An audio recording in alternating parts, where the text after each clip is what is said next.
Quand est-ce que la fonction g est définie et dérivable?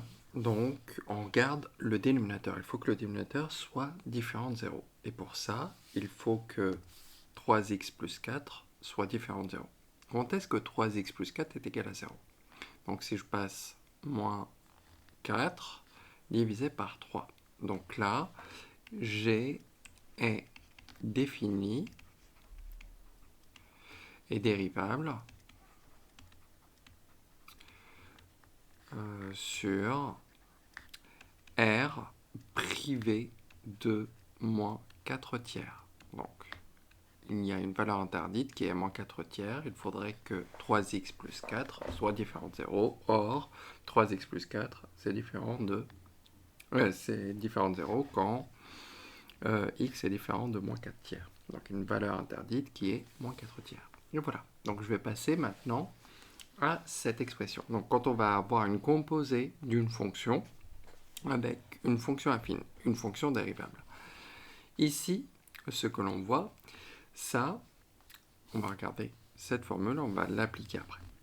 Donc, si on a une fonction f, donc g qui est dérivable, là, mx plus b, c'est une fonction affine, m et p sont de nombres réels.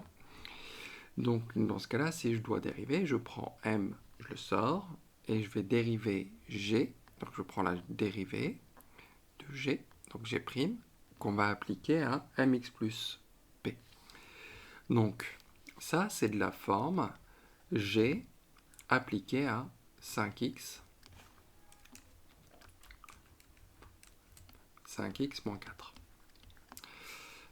Alors, maintenant, il faut juste savoir c'est quoi g de x.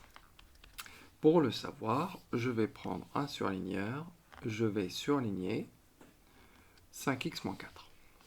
Donc, finalement, ici, donc, g de x, c'est la racine carrée de x. Je vais remplacer ce que j'ai surligné par x.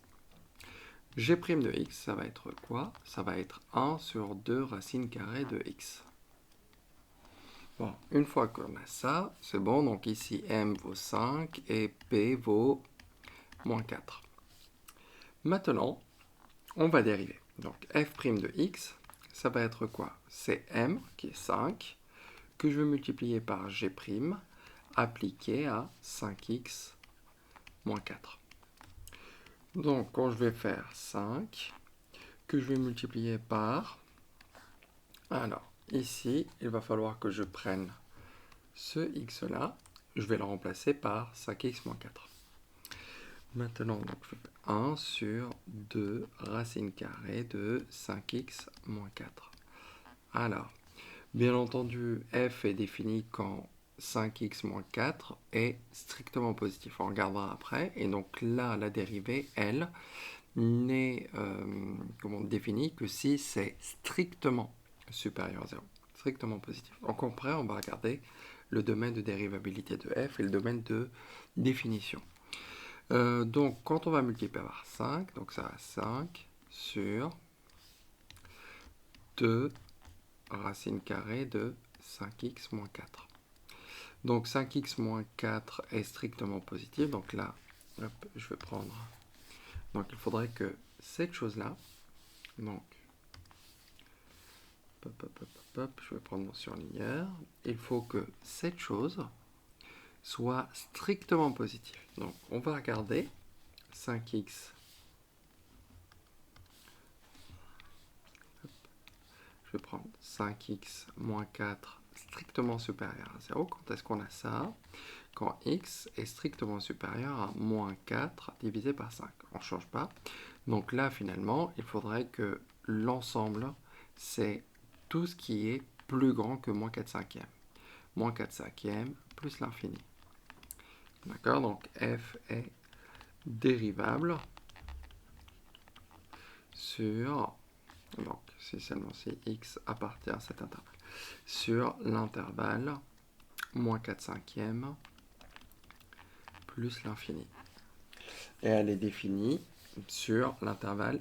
Là, on va le faire fermer. F est défini sur quel intervalle? Hop, sur moins 4 cinquièmes pris, hop, plus l'infini, intervalle fermé. Et voilà.